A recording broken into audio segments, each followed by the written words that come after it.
So let's get back into this. All right. Why do you hate me? I don't hate you. You do. I'm not going to even talk about this because you're going to edit it all out anyway. So 1 week you're like, you don't edit enough. And now you're like, and then you go to the fucking extreme.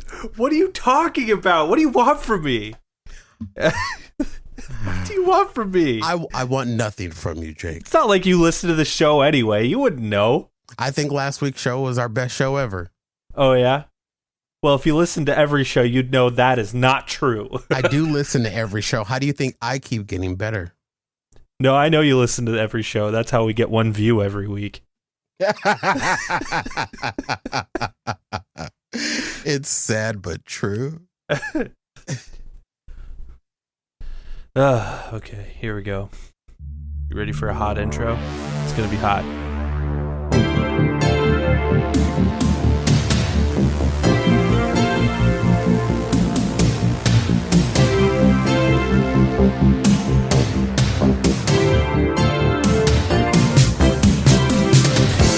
What is up, boyos?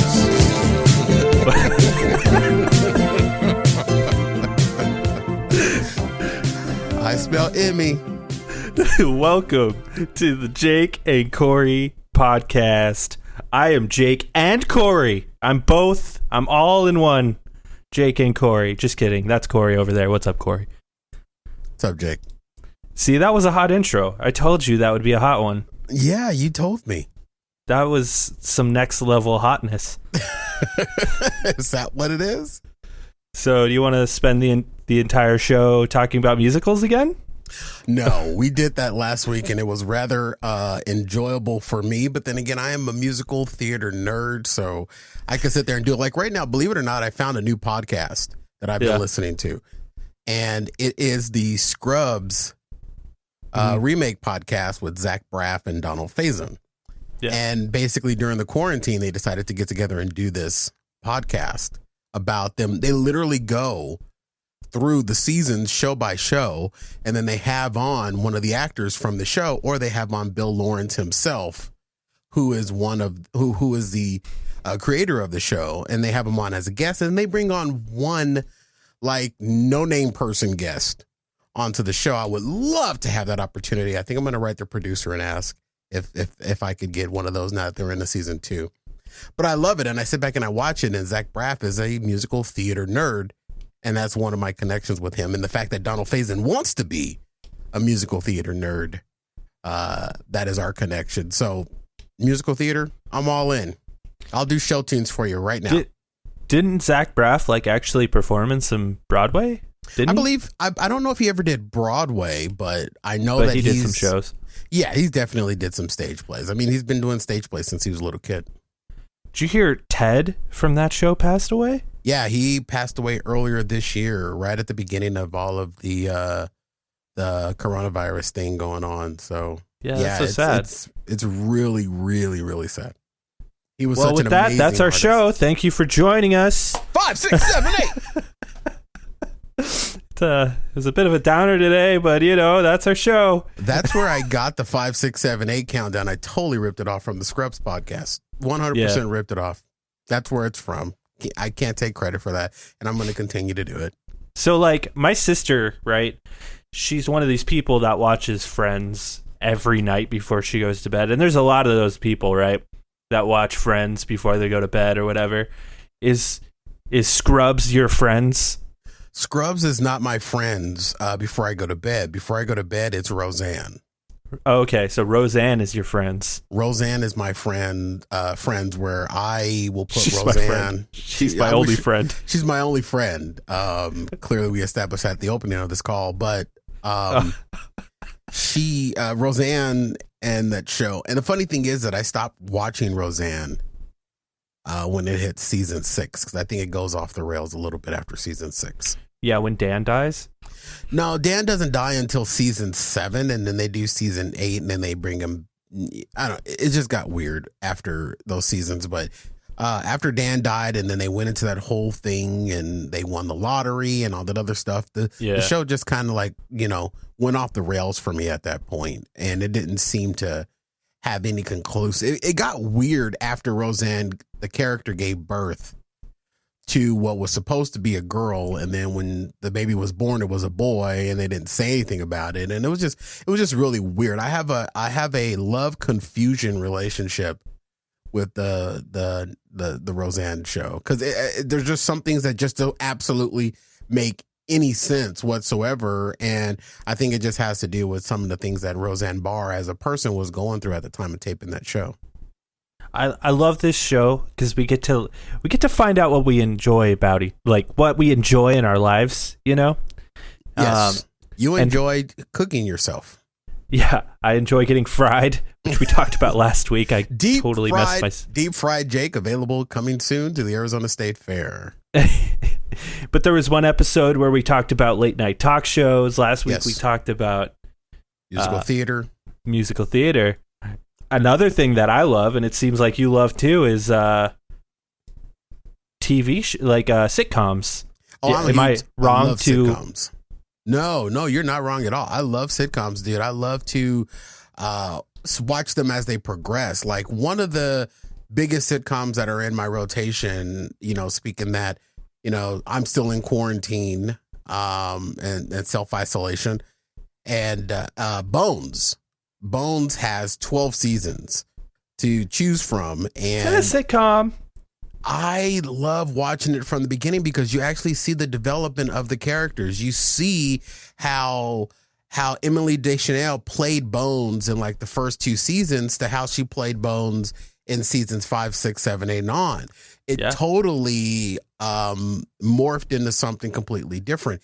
It's the same thing with, it's not necessarily a sitcom, but, you know, with movies, The Hunger Games, you see them, how they play those characters, and the continuity between the characters amongst the different series of movies for Hunger Games is absolutely phenomenal to me. Looking at it from an actor's eye and a fan's eye, it's phenomenal to me. That's what I love about sitcoms, and that's what I love about movies that have multiple layers to them. Now, when they take a movie or they take a show and then they rewrite it, or they give you, what is it called when they make a movie and it's not going further, but it's going in their history? Like a prequel? Yeah. When they do prequels, that throws me off a little bit. You know, because it you know, just some things happen in prequels that just don't tie into the actual movie time. But yeah, we're definitely sitcom brothers. Yeah, Emily Deschanel, and her sister's in a sitcom too, Zoe Deschanel. Zoe. Yeah, Zoe. Yeah. I take Emily over Zoe any day. I think Zoe's so cute, but she was in that show New Girl, and I watched like the first 3 seasons, and I kind of liked it, and it really went off the rails and got bad. But Emily Deschanel actually resurfaced recently on a series of Animal Kingdom on, I believe, the A&E network, Animal Kingdom, and she resurfaced, and I loved it because towards the end of Bones, Emily Deschanel kind of picked up a couple LBs, but when she resurfaced, to my attention on Animal Kingdom, she was right sight and gleaming in Animal Kingdom. I'm really dancing around the words. Don't get canceled, bro. Don't get canceled. I know, but it was amazing to see her, you know, and then the guy who played with Emily Deschanel, I can't call his name off the top of my head, who played in Bones, who played Seeley. He has another show too. That's another series, but I haven't gotten into it. But he plays well when it comes to like that sniper army jock type guy. So like, what are your like top 3? Your top sitcoms? Oh, my top 3. I would put Roseanne in the top 3. And then of course Scrubs would be in the top 3, and then Will and Grace. The original season of Will and Grace would be in the top 3 because you see the development and the maturity of these characters through so many years. So when you have a sitcom that has a lot of years and a long run, it's kind of fun watching those develop, especially when you get to go back now in the age of streaming, where you can go back and watch them in succession with no commercials, and the episodes are 28 minutes, and you can just go one episode after another episode, and one series after another, one season after another season, and you see the development of these characters just right before your eyes. It's kind of like what took you before 8 years to watch, you're now able to see in, a couple of days span of watching these on streaming. So yeah, those would be my top 3: Roseanne, Scrubs, and Will and Grace. Yeah, when they brought Will and Grace back, I was kind of off put by. I only watched the first episode when it did its comeback, and when was that, 2016 or whatever? Mm-hmm. Somewhere around then. And granted, the show is inherently political. Its topic, its theme is that it's about a gay guy, which is cool. It's inherently political, but they never really made it about that. It was never about the political aspect of it, right? It was always more just like, hey, this dude's gay and it's cool, It was gay friends. It was literally gay friends. Yeah, it was gay friends. And yeah, that's great. When it came back, I only watched the first episode, so I may be totally off base here, but that first episode was so political that I was just very off put by it. Even if it does align with my politics, I was just I don't really want this from Will and Grace. I had the exact same reaction to the first episode when they returned to TV in 2017. I just read off the internet. Was right after Trump getting elected, so I get it. Right, but you are 100% correct. It was completely off-putting, and it was because if you left their last season and where they left off in the original version of Will and Grace, and then that's the first one, we were just literally hit over the head. And so what I had to do is I had the same feeling that you had, oh, this isn't going to be good, I'm going to punch out. But I pivoted a little bit and I said, you know what? I'm going to give this a little bit more. I'm going to invest a little bit more and see if it gets back into that rhythm. See if they erect some of those guest stars that they had. And eventually it got back to it. So you probably, if you love the original series, if you give it a little bit more time on the new rebooted series, I think you'll get into it, because they do get back into that Will and Grace rhythm that we've known to love. But that first episode, dude, that was... if I was on the writing staff, I would not have taken that approach right off the bat. Yeah, because Karen, right? She was always kind of the one sort of political character who would kind of input her political feelings, but it was all of them were it was so heavy. It was heavy political. It almost seems like they came out trying too hard. Yeah, exactly. And it was very off-putting, even if the politics align with where I am, because I think it does. It's just man, that was a bit heavy-handed. Yeah, it was very. That's the correct phrase to say, heavy-handed. But I believe if you dive back into it, it'll get back into that normal rhythm. But then again, another problem with these rebooted TV shows, there's storylines that they just could not tie up. There was so many things that were missing from the reboot. Where was Jack's son? Jack had a kid. Jack's son was gone, and Karen Walker. The character Karen Walker and Stanley Walker, they had children as well, and they were gone. The only storyline that they did tie up was the storyline of Rosario, the character that was the maid to Karen Walker's character. They tied that up. I won't tell you how they did it, but if you want to go back and watch it, no spoilers, even though it's only been 2017. But they tied up that storyline, but there was so much that was going on. Yeah, that show just ended, right? Yeah, it was not renewed. It didn't. It played well in the time that it came out originally. I knew from the beginning that it was going to be a struggle in the new societal mindset of today. Back then, it was groundbreaking to have two gay main characters. In 2017, now it's pretty normal. Yeah, it's just every day, and people's minds are so fast and so quick nowadays. The Will and Grace format, the way it's edited together, that may not work. Well, yeah, that's the interesting thing is I don't think sitcoms play the way they used to, and I love sitcoms, dude. I never said my top 3. Yeah, what are your top 3 sitcoms? Okay, so my top 3 are a bit weird. I've got some weird ones. Clearly. Community is probably my number 1 show, period. I love Community. That show is incredible, dude. It's so... I watch it and I just... You know how, like, when you watch a comedy by yourself, you kind of... When a joke happens, you kind of go... You like, breathe out your nose and just go...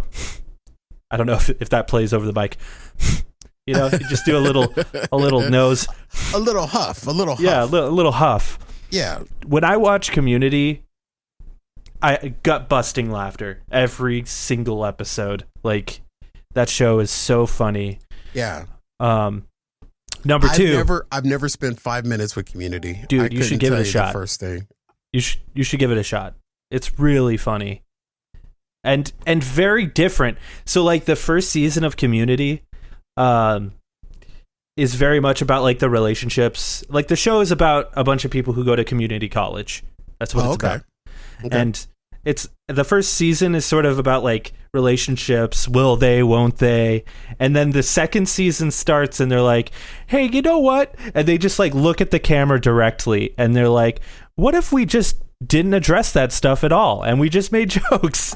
And they just don't do any more of the will they, won't they at all, and they break all the tropes. The show is so meta. It's a great show. I love it. Well, you've sold me on it. I think I'll have to take a look in. Is it on streaming? Where is it on streaming? I think it's on Netflix now, actually. I think. Oh, okay. Yeah. I have Netflix. Definitely check that out. What's your number 2? Number 2 is a bit more conventional, a bit more of a conventional sitcom. If you say what I think you're going to say, you're going to lose a lot of respect in me, and there's not much left. Okay, go ahead. And no, what are you going to say? I want to know what your guess is. I'm going to guess that it's something animated. No, it's not. That's not animated. It's not sitcom. You could classify The Simpsons as an animated sitcom. Yeah, I do love The Simpsons. I'm more of a Futurama guy, but I honestly thought you were about to say Family Guy. Oh, fuck Family Guy, dude. I hate that show. Okay. That show like tries to be like, oh, look at how ironic we are with our racist characters, and it's like, I think you guys are just racist. But like the character Cleveland, that character is just racist. There's no way around it. What's wrong with Cleveland? He ain't racist at all. I guess he wasn't like too bad in Family Guy. It's when he got his own show that he became incredibly racist, and you're just like, wow. This spin-off from a cartoon. It's like, this is just Hollywood. Racial stereotypes. And the Cleveland's played by a white man. Wow. Yeesh. Yeah. What's in your 2 spot? My number 2 spot is That 70s Show. That show, I don't know. There's just something about that show it's like comfort food to me. That first episode when they all go downstairs and they're smoking pot, and then like the parents ask them to come upstairs, and he's sitting, and the wall behind the parents is like moving back and forth. Like, that still makes me laugh to this day. That's another show though, like, and I feel like this happens to every good sitcom where it like went on too long, and then like the last season is just kind of trash garbage. Yeah. Like, characters that happened to Scrubs too. Where like, yeah, Scrubs had a rough 9th season. And even Zach Braff and Donald Faison, they haven't come out right and said it on their podcast, but they have alluded to the fact that, you know, the 9th season, when they went to the college and they went from the actual hospital to a sound stage, where a lot of the fervor of the show kind of dissipated. Yeah, and they probably don't want to knock it because, you know, there's a lot of new actors in there. They don't want to insult any of the actors, and it's nothing against those people. It's just weird when like your main character leaves your show, because Zach Braff like left the show and then came back. Yeah, and then left again. So it's like, what the hell is going on? Which is the same thing that happened in That 70s Show. The last season of That 70s Show. Yes. Eric Foreman, who was like the main character, like leaves the show. That was weird. And I'm not a big, huge 70s show fan. When I looked into the 70s show, it was so interesting because it was groundbreaking on a production level. There weren't many shows that had that 360 camera format, where that's one of the most difficult things to shoot in the round.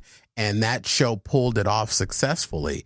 Of course, we had some really huge names that ended up coming out of that show, but I thought it was really strange when the Eric Foreman character like switched or went away, and then they brought in that hippie long haired dude, and I just didn't get it. Yeah, then Eric Foreman came back. Well, he came back for the last episode, but even Ashton Kutcher's character, Kelso, he left the show too. Yeah, in the last it's season. Weird. It's like when they get these. That's what I like so much about Scrubs is that the show got huge. Everyone on the show rose at the same level. Everyone from the secondary and third, level, third tier actors. From Aloma, who played the nurse. Aloma died. Well, not that her character died in Scrubs. She played Laverne, Nurse Roberts, her. And that is one of the most heartbreaking episodes, dude. Dude, I cry every time. I love Scrubs. So Judy Reyes, who played Carla, that gets me every time. She played that scene so well, where she finally went in and said goodbye to Nurse Roberts. But then next season, we are introduced to Laverne again, and they brought her back, and it was just genius. One of my all-time most desired interviews is Bill Lawrence. I got this close one time on Fat Guy Radio Show to getting him, and then it just dissipated, and it was probably my fault, most likely. But I would love to sit and have a conversation with Bill Lawrence, and hearing him on the Scrubs podcast is Fake Doctors. Fake Doctors Real Friends is the name of the podcast. Dude, I still want to interview Bill Lawrence. I think it would be amazing. So what's in your number 2 is your is the 70s show. What's rocking your number 3 spot? Well, one more thing about that 70s show. Oh yes, Hyde please. Just got arrested as being a sexual predator. That was what is his name? Danny Masterson or something like Danny that? Masterson, yeah. He looks guilty. Yeah. He just looks it kind of makes the show hard to watch now, because he was also one of my favorite characters on the show. And did you know that Danny Masterson, a young one, had a role on Roseanne? Did he? He was on Roseanne when the characters Darlene and what was the boyfriend's name? Not Mark. Anyway, when Darlene broke up with her boyfriend on Roseanne, speaking character wise, she went off to college and she met another guy, and that guy was played by Danny Masterson on the show. Oh. Yeah, Roseanne, and also Sarah Chalk. Yeah, was Becky number 2. Yeah, on Roseanne. Yeah, Roseanne kind of created a whole dynasty of sitcom actors. Yeah, and movie actors as well, because the guy that played in Transformers, Shia LaBeouf. No, not Shia LaBeouf. There was another, the guy who went on to play he started in Third Rock from the Sun. He was the guy, the young kid, the boy. Elliot something. It's Joseph Gordon-Levitt. Joseph Gordon-Levitt also had 3 shows or 3 appearances on the Roseanne show. He was DJ's really annoying friend. And he went on to do a movie called 100 Days of Summer with Zooey Deschanel, who has a show. It's all connected. It's all connected. It's all connected. I feel like I'm in the TV show Emergence right now. Keep it with the Emergence is a TV show that lasted 2 seasons, but guess who co-starred in Emergence? Donald Faison from Scrubs. Oh my god.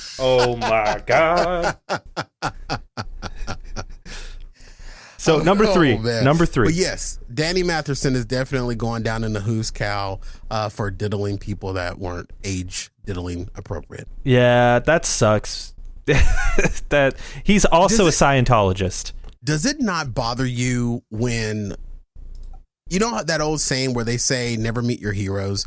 Does it bother you when someone that you've seen on the small screen or the big screen ends up tragically going through some bullshit that that could be completely avoidable, but you realize that on TV or on screen they're great people, they play great people, but in their personal lives, when it starts to spill out, they're really, fucked up from the floor up. Does that bother you when that happens? I think it used to, especially like when I was younger. I think like the whole landscape of that, and we may have talked about it on this show before. I feel like the whole landscape of like celebrity culture is changing, where people don't idolize celebrities as much as they used to, at least in my lifetime. Like TMZ used to be a big deal, and like the Kardashians were huge, like while I was growing up, and Paris Hilton and all these people. And it just seems like people care less and less about celebrity as time goes on. I don't know if maybe I'm imagining that in my head. I know for me, like, there are actors I admire, but like when I see like because I think, for example, like I think Brad Pitt is an amazing actor. He's great. He's done some really good work. Or Leonardo DiCaprio, he's another one. But like when I see him in a tabloid, I have no interest in what that tabloid has to say. Even though I really, really enjoy what they do, I have no interest in their personal life.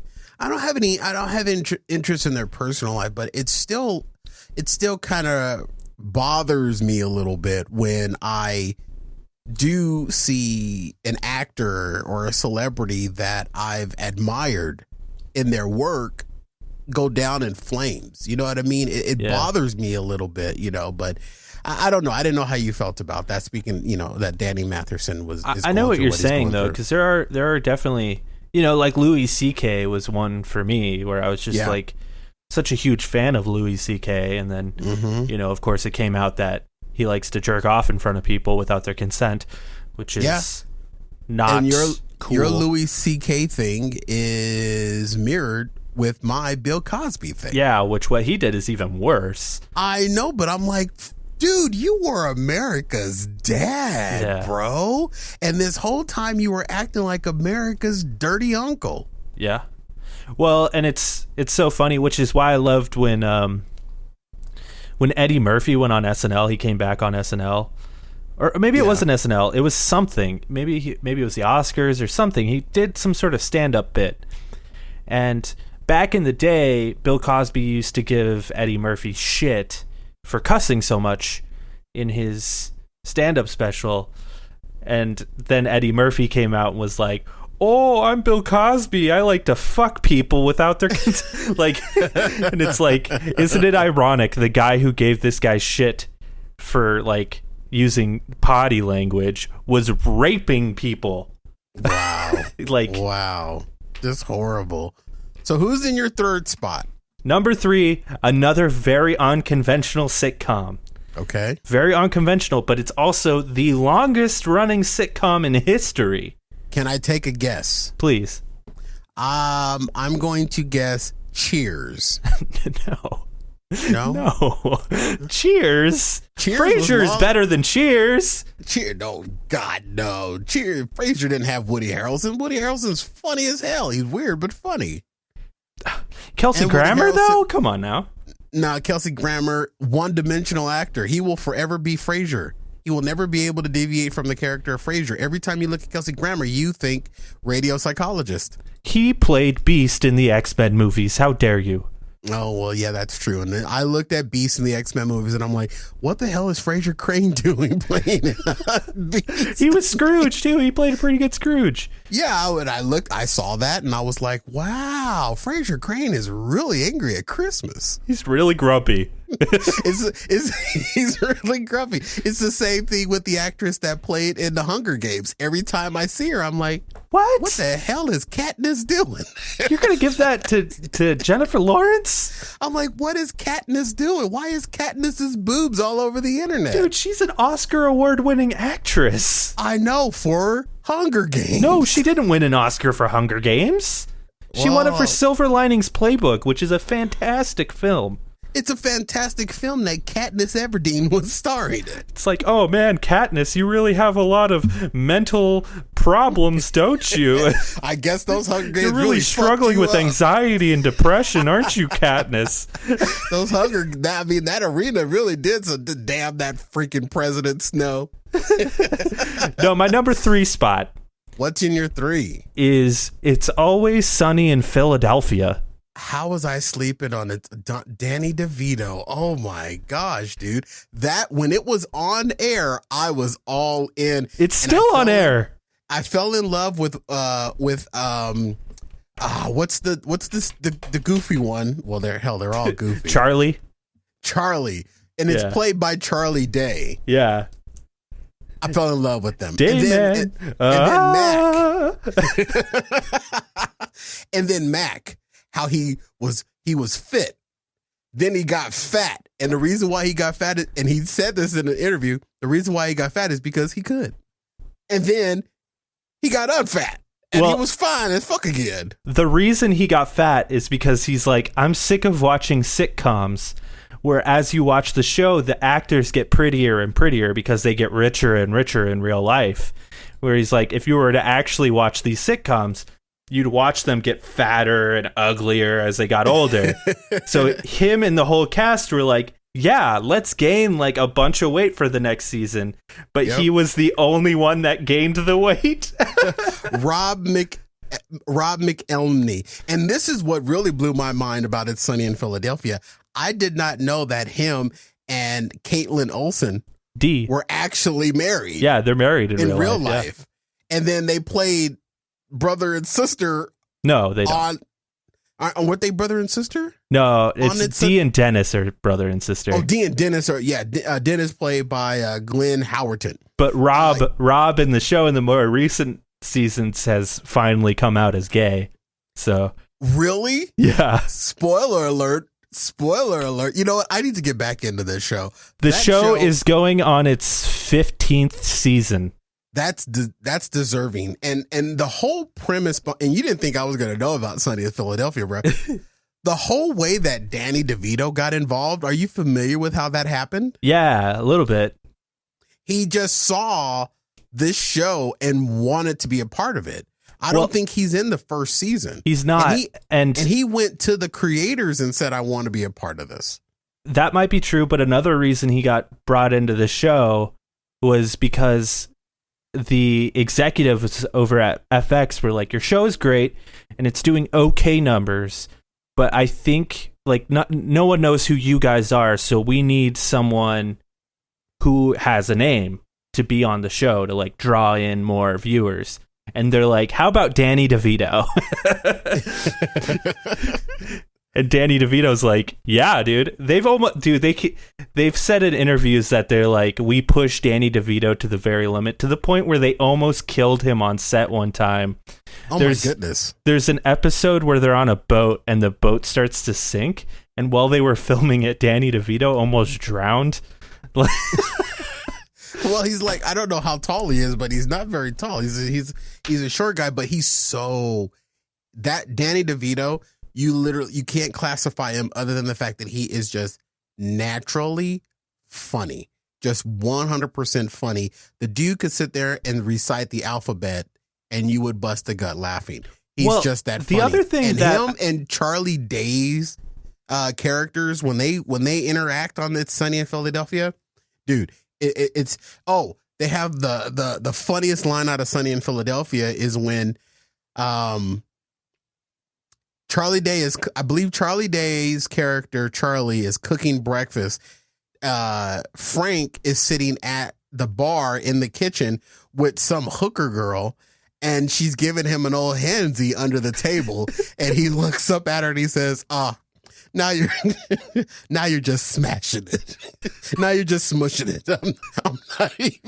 I'm not even aroused anymore. She's just under the My favorite Danny DeVito line is he drops a condom on the ground and he goes, "Oh, I dropped my monster condom for my Magnum dong." The show is so funny, dude. Oh my god! The thing I love about the show is it's very intentional with what it's doing. It's 100%. It's shock humor. It is. It's very much shocking, a lot of what they do, but it's also playing like a very heavy narrative about human culture and about like, look at how shitty these people are. Aren't they the fucking worst? And like, don't be like these people. Like, you don't feel sympathy for these characters at all, but for some reason you keep watching it and you can't help but keep watching it. And the show is literally just like, hey, you see these guys? Don't be these guys. They're the worst. But the thing people forget about Danny DeVito, and he pulls it out every once in a while on It's Always Sunny, is the dude's actually an incredible actor. Like 100%. Broadway, screen, and TV. He was in Broadway? I believe he has a Tony. I'm going to have to look up the play he was in and watch that. I'd love to see Danny DeVito up on stage. I believe he has a Tony Award. Yeah, anyone who listened last week knows how much we enjoy musicals. So that's very true. Yeah, I there are like other sitcoms that I really love too. But like, how do you feel about the more like, I don't know, like to me everything we listed, including your list, which was like, what was it? It was Roseanne, Scrubs. Roseanne, Scrubs, Will and Grace. And Will and Grace. Those are like A tier, right? What else would you consider like A tier sitcom? I'd put Seinfeld in there. Seinfeld. See, I wasn't really, I never really got into Seinfeld. I never really got into Friends. Friends isn't my favorite, but I'd still consider it like A tier. Yeah. If that makes sense. You know what I mean? Yeah, I would. There are newer sitcoms that come out aren't necessarily like the reason. Like newer sitcoms, I can't connect with them because number one, the laugh track kills me. Now I will. We mentioned reboots.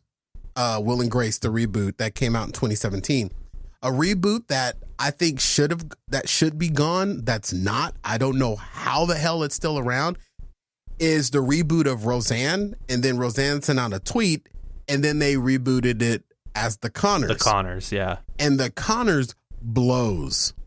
It's horrible, and it just got renewed again for a third season. That first season where Roseanne was in it was pretty good. Yeah, when it came out, and then she tweeted, and ABC fired them. Yeah. Knowing Roseanne and who Roseanne is, and I went on the I went on Roseanne's defense about that tweet. I thought it was a very quick knee-jerk reaction to that show. Yeah. But when they canceled it and then decided to bring it back, Sarah Gilbert as the lead on that, it doesn't work. It doesn't work. And then they got, the character of DJ who has like, on my blog, I was doing this bit called DJ Connor's word count because you could literally count how many words he had in each episode. And there were some episodes where he didn't even appear. He had no big goose egg, nothing. It was horrible. But the new Connors is Drac, man. It's laugh tracky. It's Sarah Gilbert is not funny unless she's being a sassy little teenager. And unfortunately, she's no longer a sassy little teenager. Yeah, Leslie Goranson, who plays Becky, she's still the same. She hasn't changed. John Goodman as Dan. I mean, John Goodman, I think that when he's doing the Connors, when they fired Roseanne, if I was John Goodman, I would have said, you know what, go ahead and kill my character off. Because John Goodman's character, Dan, is now playing against Peggy Bundy, played by Katie Seagal.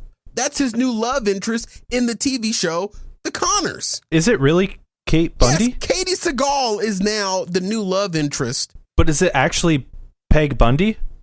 Well, she's not playing Peg Oh, okay. Bundy, I was like, what?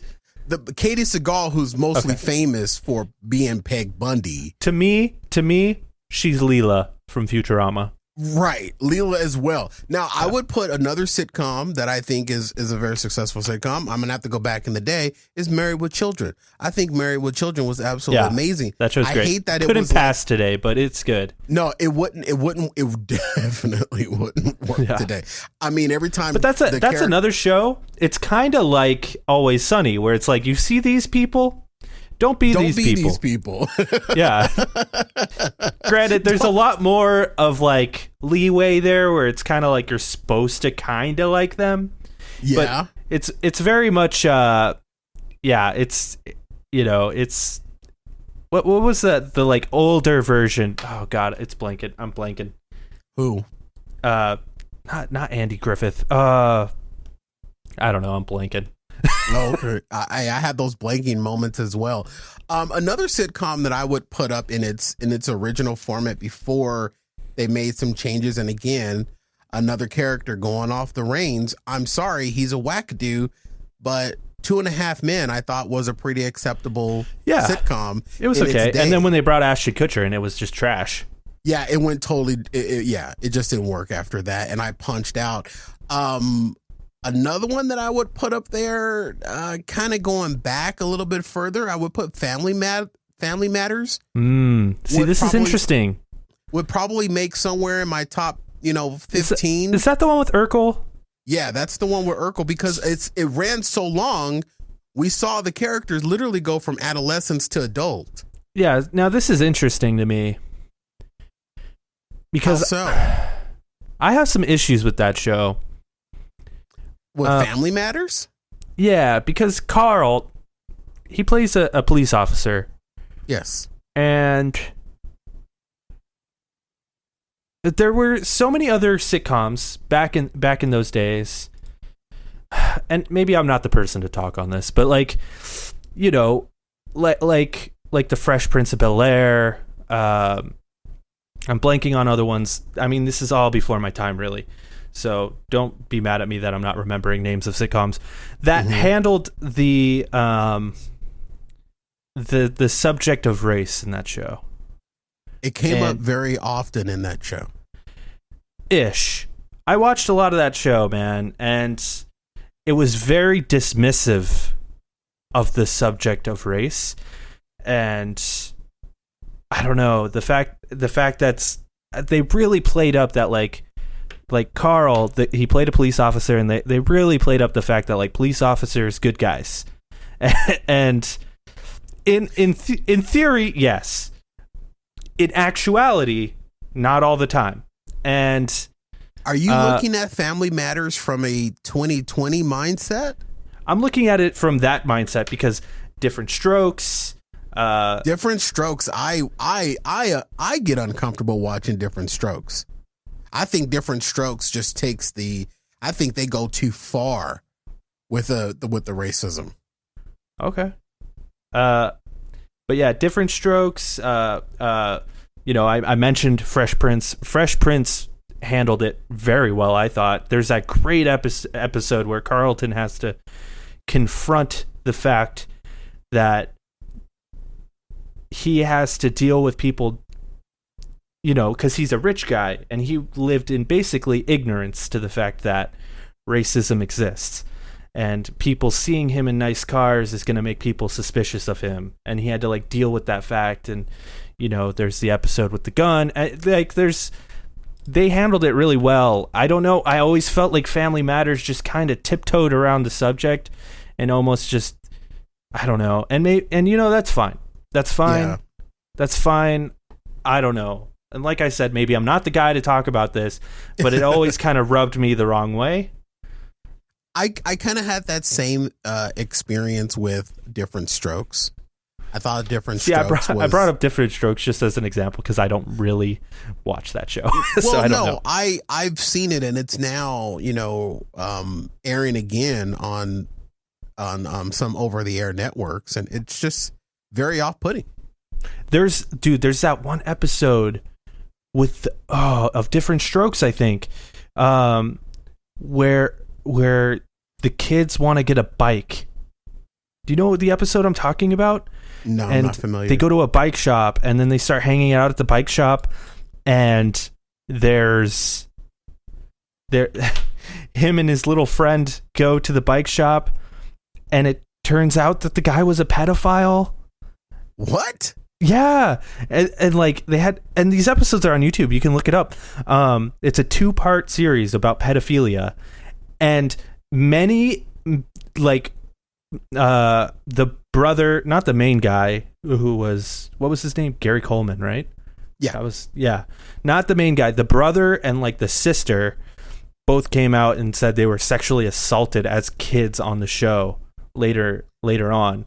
Yeah, so that show got real. There a lot. Todd Bridges is from Different Strokes. He played Willis, and yeah, that show had some weird stuff going on behind the scenes. Yeah, it's that's a rough episode. Very creepy. Something I'm very, very skeptical about Hollywood with is child actors, and yeah, it's always strange. It always gets strange. Another series sitcom that I think works well, and I've given it some time, is Malcolm in the Middle. Oh, I love Malcolm in the Middle. Malcolm in the Middle, I thought was a pretty good sitcom because it went on for so long. We literally saw them grow up into pretty much adults. Yeah, Malcolm in the Middle is great. It brought us Bryan Cranston, who now is way more famous for being a different character from not a sitcom, but still my favorite sitcom. I like, in my headcanon of Breaking Bad, in my headcanon, he is playing the same character. And it's just really? Like, that's my headcanon, is that he's the same character from Malcolm in the Middle. Okay. Well, you know, the janitor from Scrubs went on to have another successful sitcom series called The Middle. And it was kind of like Malcolm in the Middle. It had the mom from Malcolm in the Middle, right? I don't think so. I'd have to look it up just to double check. But the janitor went on to have The Middle. Or was the mom from? It was the mom from Everybody Loves Raymond. I don't know. The mom in The Middle, I didn't recognize her from anything else. I'll look it up. But as The Middle was playing, The Middle went on for quite some time, where it was again a sitcom where we saw the characters grow up. And then it got really, really predictable for me, where the characters just started doing stuff that was just so astronomically out there.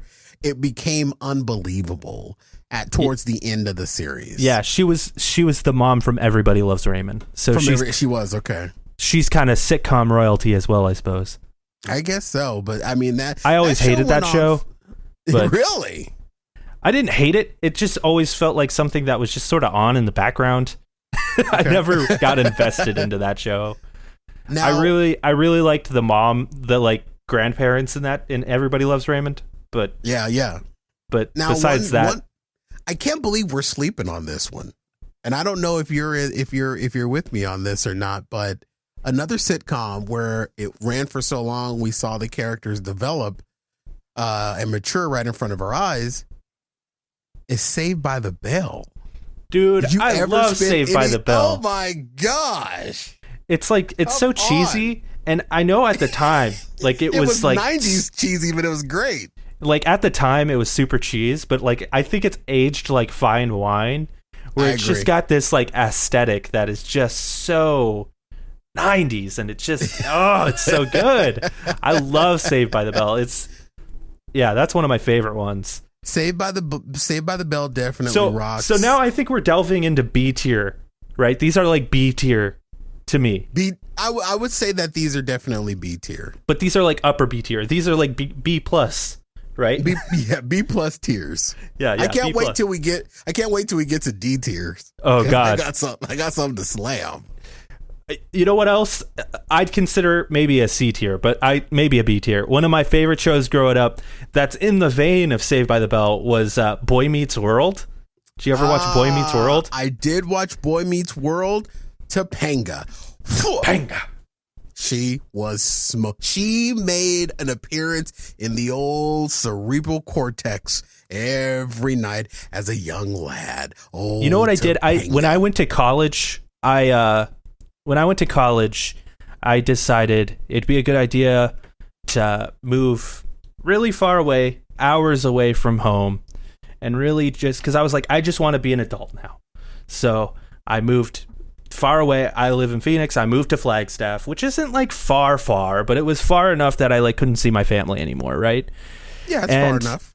Yeah, and I was having like a hard time like accepting like being an adult and being on my own, and the way I coped with it was my freshman year of college. I watched every episode of Boy Meets World, and it was like this. It was like I rewatched my childhood because it right. starts when he's a little. That's another show where you watch them when they're little kids all the way to like when they're in college. And to the point where even Cory, who is in like 8th grade in the first season, by the end, him and Topanga are having their first child. Yeah, and they did hook up though, right? I punched out of the show, but they did. Topanga did end up hooking up with Cory, didn't she? Yeah, they end up having a kid by the end of the show. Cory got them Topanga draws. Yeah, there's actually a really great episode where they get married and they like go up to their bedroom and they just start shooting off fireworks and stuff, like they're having sex and stuff. That's the money shot for TV. Yeah, that was the thing I liked about Boy Meets World, because it was definitely like a kids show, right? It was totally a show intended by Disney. Yeah, and it was made by Disney, but they played it. It was on ABC, I believe, but it was Disney. Cool. Disney, ABC, same thing. But like it was a kids show, but they didn't like steer away from like hard topics, which was something I really liked about that show. Like it talked about infidelity, it talked about sex, it talked about these like hard subjects for a kids show, and they really delved into it. Like, yeah, I that's a show I wouldn't mind showing my kids. You know? Yeah. That's one of those good ones where you can bring it out of the mothballs, and it definitely kind of holds up. One sitcom that I'm surprised you have not brought up. It's not on. It doesn't register anywhere on my list, but I'm surprised by you not mentioning The Big Bang Theory. Are you not a fan of The Big Bang?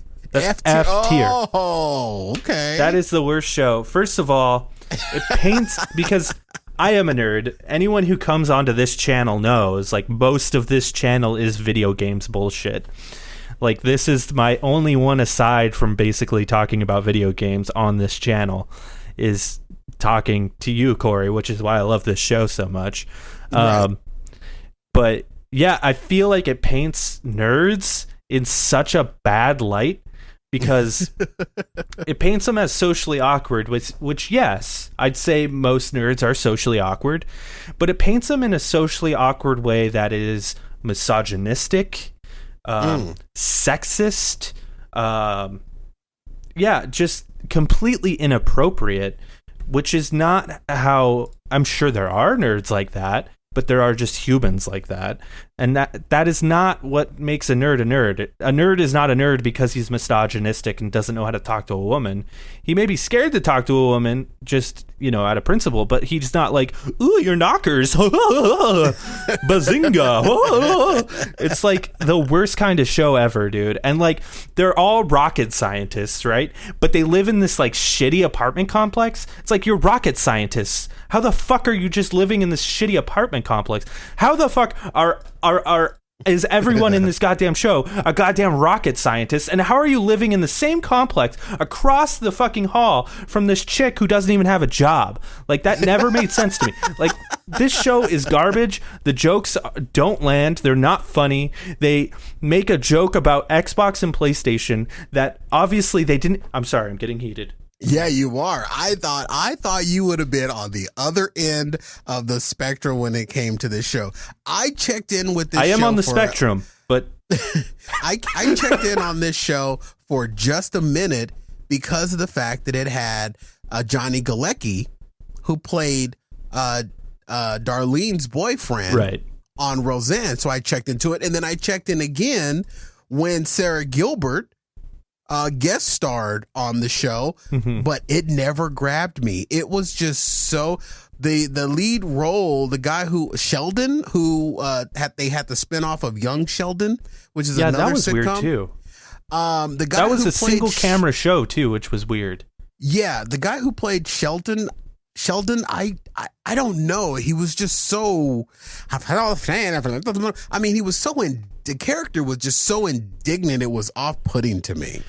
Yeah, and it's like I said, like he wasn't just weird. He was like misogynistic and rude, and like rude comes to mind. It's absolutely. Like, I understand being awkward, and that can come across as rude, but he wasn't like coming across as rude. He was rude, and they did things in that show. And granted, it's a comedy show, so like I'll give it a little bit of a pass. But like these guys were doing things that like normal human beings would get arrested for. and they would just paint it as like, look at these awkward losers, and it's like, no, these guys are like should be in prison for being sex offenders. It reminds me of that movie Revenge of the Nerds or Revenge of the Geeks or whatever. Revenge of the Nerds. Yeah, Revenge of the Nerds. Revenge of the Nerds is the same way, where it's like look at these nerds, they're so weird, and it's like, no, they're not. They're just they have a camera in a women's changing room. That's not okay. Just because they're nerds, like that's not okay. There's a scene where this girl walks in to have sex with her boyfriend, right? In Revenge of the Nerds, and she goes in to have sex with her boyfriend, rather. Wow! And I was about to say, where is that episode? It's in the dark. And she doesn't realize that it's the nerd. But the nerd knows that she's not looking for him. But they have sex anyway. He raped her. That's what happened. He raped her. Yeesh. Yeah, it's he's just awkward and weird, and she liked it, so it's okay. He's awkward and weird, and he shoved his genitalia inside of me. Can we go to, can I add a C-tier comedy list, but I'm going to take you across the pond. Okay. I'm going to take you into the United Kingdom because there are some, I do take the BBC when I had cable. I love the BBC channel. And there are a couple of sitcoms that I did check in on a regular basis because they originally aired or re-aired on PBS here in America, but they originated in the UK on BBC, and you probably don't have any idea of any of these episodes. So I'm going to give them C-tier sitcoms, C-tier /EU, because they're European shows. One is called Keeping Up with Appearances. Never heard of it. Never heard of it. Keeping Up with Appearances is this dapper English woman who is clearly middle class, but really wants to give the perception of being high class. And when you're in the United Kingdom, when you're in England area and you are high class, you are really highfalutin high class. So the whole series is around her trying to live up to this appearance on that she's got these famous friends, she wears the best clothes, and just hilarity exudes because she always gets in her own way. And that's what Keeping Up Appearances is all about. On the BBC, you can can I stop you? Yes. Okay. Can I bring up a British show that I really, really love? Please do. Okay, here is a British sitcom that if it's the same one that I have, I'm going to absolutely die. A British sitcom that I absolutely adore. It's one of my favorites. I'd consider it A tier. Is called The IT Crowd.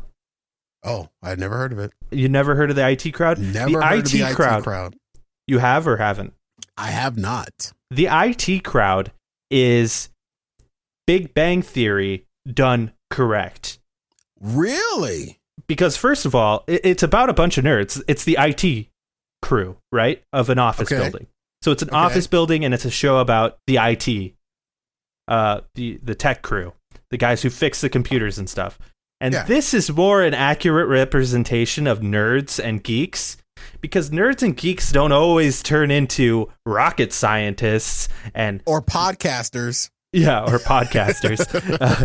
They typically end up working at Best Buy, making no money, or in an IT crowd or an IT crew making no money. And this show is absolutely hilarious. It's so funny. There's an episode. So basically, the first season, a big part of the show is the boss. And the way they wrote the boss off is that someone walks in while he's in a conference and they're like, "Sir, some cops are here to talk to you about laundering money." And he says, "Oh, excuse me, 1 second." And he walks over to the window, opens the window, and then just walks out the window. And you never see the character again. Wow. It's so funny, dude. The show is great. I love that show. I might have to look in on that. I'm sure it's probably somewhere out there on I think it's on Netflix platforms. Yeah. Another UK show that I would put in the lower end of the C/EU tier would be Inbetweeners. It was a group of 4 teenagers. I actually know about this show. Yeah. Yeah, 4 teenagers that just got into, it had some funny, interesting moments that were kind of intriguing, and I kind of tracked with it for a while, but then I kind of punched out of it after a while. But just to give some love to some of our our European sitcoms in the C tier and stuff like that. So I think we should eliminate the D tier and go right to F. I have a couple more. Just give me 2 more. In C or D? One of them's A. Oh, okay. And the other one I'd give a B+, actually. And I don't know, and the reason I didn't bring them up initially is because I don't know if I consider them sitcoms, but I'm on the fence. Oh. Maybe you can help me out here. Okay. I don't know if you've watched them, though. One of them was called Freaks and Geeks. You ever? I did watch Freaks and Geeks, and the reason why I watched Freaks and Geeks because one of the geeks from Freaks and Geeks went on to play in Bones. Yes, he played the therapist in Bones, and John. I'll find his name. I can't remember his name. Well, the show is actually it's an interesting story. Not the show itself, but like the story around the show is interesting. I love the show.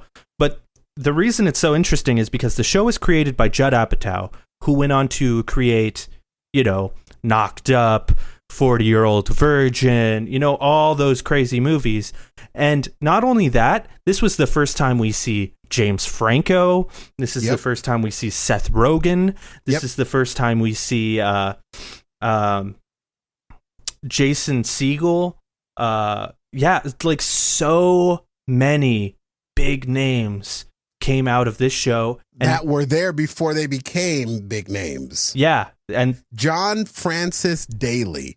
Was the star. John Francis Daly went on to play Lance Sweets in Bones. Yeah, Sweets. Yeah, I've watched Bones. Yeah. So I totally Freaks and Geeks. I would put that in a sitcom era because it went on long enough where we saw them. And it was only a season long, right? But it's not because it only wanted to be a season long. It just didn't get renewed. It was only one season. Why? They must have shot 500 episodes in that one season. I think it was like 30 episodes. Really? Yeah. Why does it feel so like that? It was just so long. Yeah, and it's weird because it doesn't have like a laugh track either, but neither did. Yeah, I don't know. It's a weird one. That's why I was like, I don't know if it's a sitcom, but it feels like a sitcom. I would classify it as a sitcom. I'm shocked to learn that it was only one season. I could have sworn it was longer. Yeah, I think that show will go down as like one of the cult favorites forever. Oh, cult classic. Another one that I consider like a cult classic. And it's in the same sort of vein, came out around the same time. It was a show called My So-Called Life. And I will say that I heard of My So-Called Life. I don't think I ever vested any time into My So-Called Life? My So-Called Life was interesting because very much like Freaks and Geeks, it was sort of similar, where it was sort of a downer almost, where you watched it and you just felt like the angsty shows. That's what I'd consider these shows. They're angst-filled. Angst-filled. That's a great word. Which is appropriate for the content, because the content is about high schoolers, which is what is more angsty than a high schooler. Sure. You know?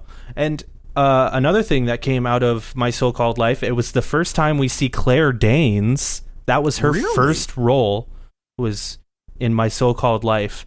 And another big person who came out of it was Jared Leto. Really? Yeah, I did not know that. He was the love interest in that show. And, you know, of course, Jared Leto went on to be in the band 30 Seconds to Mars. And he also played the Joker in Suicide Squad. You know, he was in Requiem for a Dream. He was in Fight Club. He has an Oscar because of Dallas Buyers Club. Like, yeah, just sort of, yeah. Jared Leto. Wow. These important shows that only got one season. Jared Leto's a mega star. He's a great actor. He kind of creeps me out, though. I think that's his endearing factor, is that he kind of creeps me out. He's got this like culty thing going on. I hear he does like he has like island tours. He does witchcraft. He sacrifices babies. No, like his band does like these things where he brings people to his island, and it just sounds weird. And he like dresses up like Jesus, and it's is weird. Is it like hedonism or something? I don't know. I feel like I don't want to make any allegations, but he just is sort of weird. Definitely. Yeah, I would agree that he's weird, but still a great actor. He is. And The Kill by 30 Seconds to Mars is still a banger. No one can change my mind. Agreed. So what are your F tiers? Give them to me. F tiers. Good Lord, where can I start? Now, you're probably going to see a pattern with my F tiers, okay? King of Queens, Mike and Molly. Yeah. Dharma and Greg. You can, and even Fresh Prince of Bel-Air. You think that's an F tier? Yes, because of the fact that I am so sick and tired of seeing the hot wife with the fat dude. That shit don't happen in real life, bro. But you brought up Family Matters earlier. I brought it up, but I didn't say that it was in my top. Sure. Okay. But I'm the fat husband and the skinny fine ass wife. That shit don't work. That shit don't happen. It does, though. It happened with my mom and dad. So it does not. Because you know what happens, and this is actually proven with science. I'm going to own you with facts and logic here. You're going to throw science at me right now, Dr. Fauci? You're going to throw science at me? It is shown that when you get married, you are guaranteed, almost 100% guaranteed, to gain weight when you get married because you get comfortable. So like you just have to. The husband is the only one that gains weight, and he's still. Dude, do you know how many people I know that girls that have left their husbands because they just got sure. fat? Now that might be a problem with the show, is that they're still married, not the fact that they got married. They're still married. They're still married. They should be cheating. I'll give a pass to Fresh Prince. Now, hear me out, because the one thing that. And this may come off wrong, but like the dude is a judge. Like the dude is wealthy. Like I don't think you're gonna be leaving that man. And he also just seems like a genuinely good dude. He unlike those other shows that you brought up, like Kings of Queens, right? King of Queens. It's like the dude is a post worker. Like he's a postman. He makes no money. And he's a bumbling idiot, right? It's like, there's no so redeeming factors about him. Nothing is redeeming about him. Whereas, like, in Fresh Prince, he is overweight. But he's obviously a hard worker. He's a great father. He's a good influence. Like, he seems like an all-around good guy. He doesn't seem like a bumbling idiot. He was willing to take in his nephew, who's not... It's his nephew, but it's his like wife's sister's son from Philly because he got in trouble and he wanted to help this kid get better. Like he's obviously a good dude. So I'll give that show a pass. But yes, Okay. I see where you're coming from, because like the thing isn't just that they're fat. The thing is that they have no redeeming qualities. If it was King of Queens and the guy seemed like a saint and he was like a perfect human, I'd get it.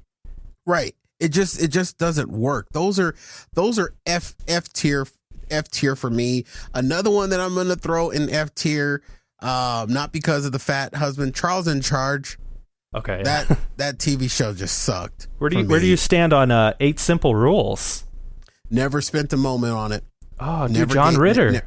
Never gave it the time of day. Unfortunately, John Ritter is one of my favorite actors, but I never gave it any time of day. Yeah, because of course, he was famous for Three's Company, and yeah, can we all acknowledge now that he was gay in that show? Like, I don't think that. Can we go there? Mr. Furley was gay in that show, not John Ritter's character. But like, he was though, right? I mean, they couldn't explicitly say it because it was the 80s, right? But like, you got Chrissy running around in those little booty shorts. You know what I mean? Sure, but he never did anything. He couldn't do anything. But they were just like homies. Like, if eventually you'd be like, okay, this hot chick isn't putting out, I'm leaving. He never left. The dude's gay. He's gotta be. I don't see that in Three's Company at all. The interesting thing about 8 Simple Rules, because I do love John Ritter, he seemed like such a good guy. And of course, he played the dad in Scrubs, just to bring it back around full circle here. Yes, he did. But 8 Simple Rules was interesting because he died while they were making 8 Simple Rules. And they had to acknowledge it in the show. And the way they acknowledged it was they actually killed him in the show. And it was a heartbreaking moment. And also the wife, to bring it back, was played by Peg Bundy. Katie Seagal. Yeah, Katie Seagal. And they decided to replace him with David Spade. That's why I never tuned into it, because David Spade, our Scottsdale boy to the north. Yeah. Horrible. I mean, I won't say he's horrible. Wreck. I won't say he's horrible. He's in my favorite Disney movie of all time. So I'll give him a pass just because of that. He annoys the crap out of me. He's in my favorite Disney movie of all time. And he annoys me. He annoys me a little bit too, but the show kind of went downhill from there. He played Katie Seagal's brother, and the show kind of went downhill. Also, the daughter in that show went on to do The Big Bang Theory. They're all connected. It's all connected. It's all connected. My last F list sitcom. I'm going to put it out there, and then I'm going to run into a corner. The Office. Oh my God. I won't give it an F. But yes, I don't like it as much as everyone else. Man, it must be some type of subliminal message inside The Office, dude.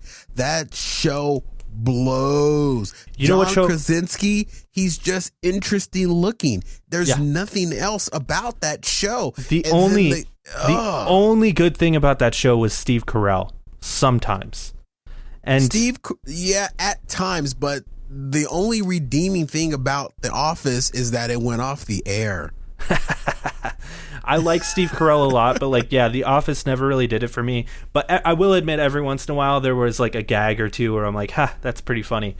The show I really like, though, is The British Office with Ricky Gervais. And that Ricky show... Gervais could say ABCs and it'd be funny. Yeah, he... that show was only on for a season. One singular season. One season wonder. And you get to see the character, basically Steve Carell's character, but the British version, and you see the character grow within that season, which you don't really see too much of in the Steve Carell version. So true. Yeah. Those are mine, man. Those are mine. Do you have any? I could keep going on this. all we could day do long. 2 more hours on this thing because there are so many sitcoms. We never touched into like the Archie Bunker, yeah. Archie Bunker show. We never touched on the Beverly Hillbillies. We never got into the #1 listed sitcom of all time according to some people, I Love Lucy. We never Hogan's Heroes, MASH. We never went back. I love MASH, that far, dude. man. We could literally keep going for another 2 hours. But for time's sake, we're not going to do that. I've got one more that I'd like to bring up, and it's a more current one.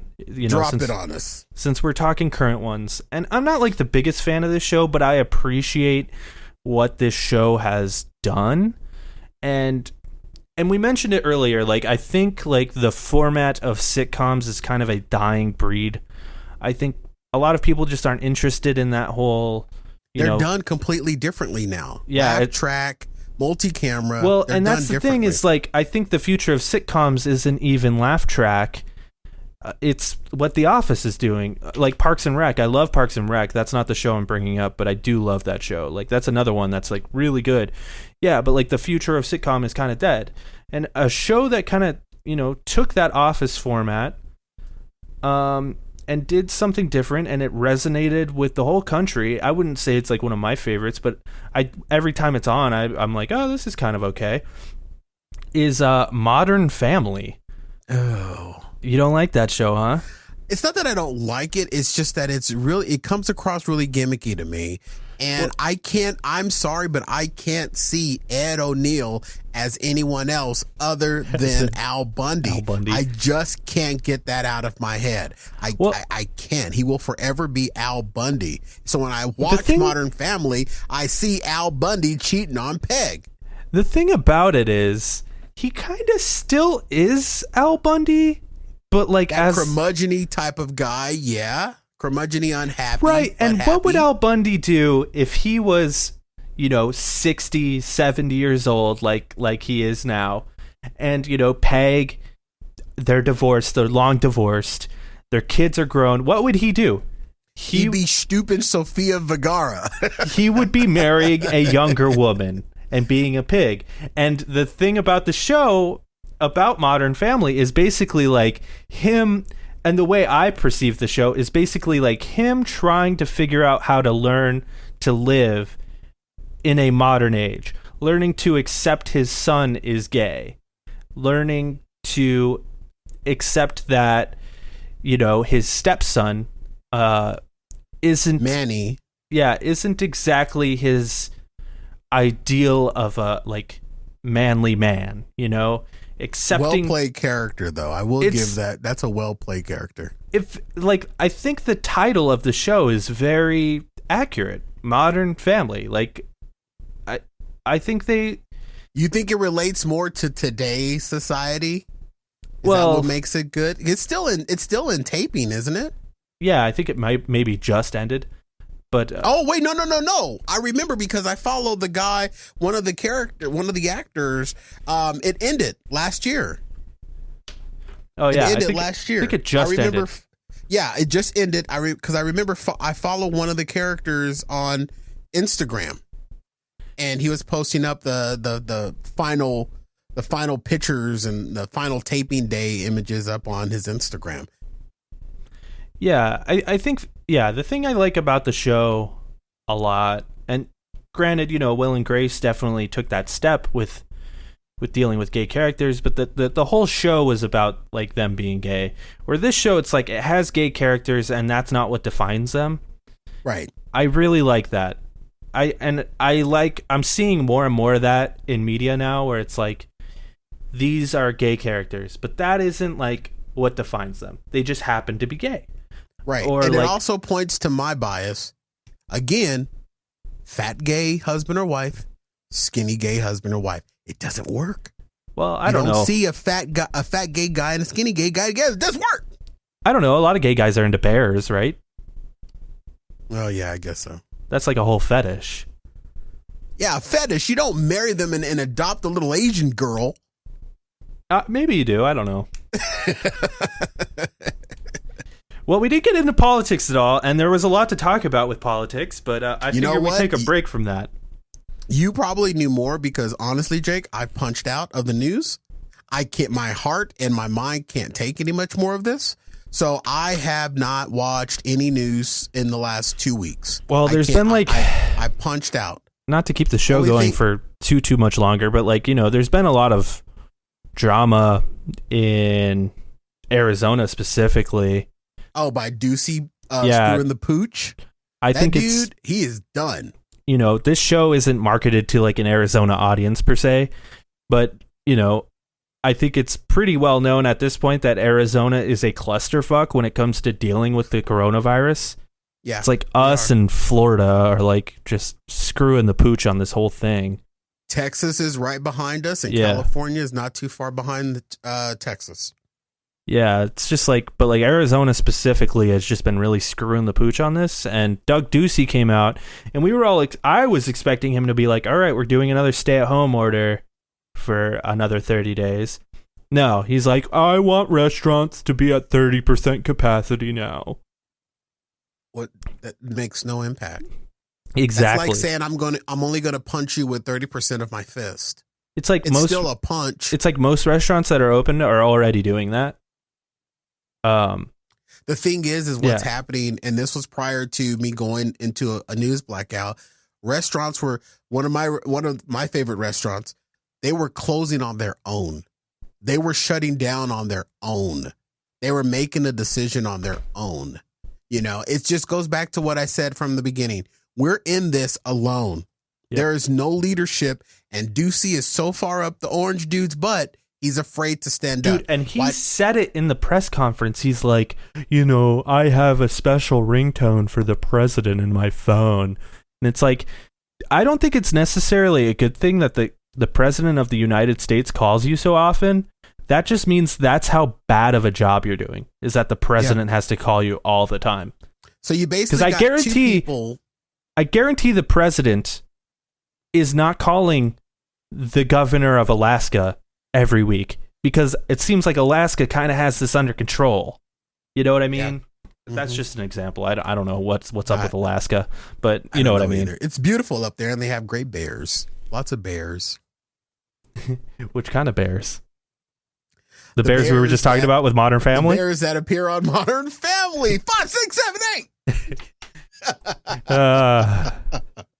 Let's do an outro, though. Okay. I do like how you actually type cued last week's intro up to the 5, 6, 7, 8. Yeah, I did do that. That was funny. I enjoyed that very much. So we're coming to a close. I actually very much enjoyed talking about sitcoms this entire time. And, you know, maybe we'll do more of these themed episodes. I kind of like doing the themed episodes. I mean, we don't have to always be so... I mean, it just kind of happens naturally. I mean, I love... it goes organically, which is what makes, you know, the Jake and Cory podcast different. But it just goes organically, where we're clear. We've identified the fact that we're nerds. Everyone that listens to the show is a nerd. You know what I mean? We're nerds. So we're going to go from political to TV. And you know what? People need a respite and a break from all of this sometimes. I know I have. And we've done a few of these to do it. We've done a few of these theme shows. Like we did one about late night talk show hosts. And we did one about, you know, of course, we're going to do our quarterly movie thing, which we'll do another one of those next month. But yeah, I kind of like doing these themed ones, so maybe we'll do more of these. And they're not planned. We just, you know, they just happen organically. We hit a groove. I like it. Yeah. I hope we do more of these. I think they're fun. I agree. 5, 6, 7, 8. But you know, probably next week we'll talk about politics again. But yeah, thanks for listening to the Jake and Cory podcast. It's been a blast. It's been a pleasure. I've enjoyed every second of it. Make sure you check out the Loner Gamecast every Tuesday. There's a lot of big news happening this week. Of course, on Sunday, there was the Ubisoft Forward conference that just happened. We're going to be talking about that. There was the Devolver Digital conference that just happened. We're going to be talking about that. Other big news has happened. Definitely check out that show. We also just did a spoiler cast for The Last of Us Part 2, and thank you so much for checking it out. The video is kind of blowing up a bit as far as this channel is concerned. So appreciate that. Cory, check out Fat Guy Radio Show. You know, I love you, Cory. That's the show. I'm Jake. Bye-bye. 5, 6, 7, 8. There it is.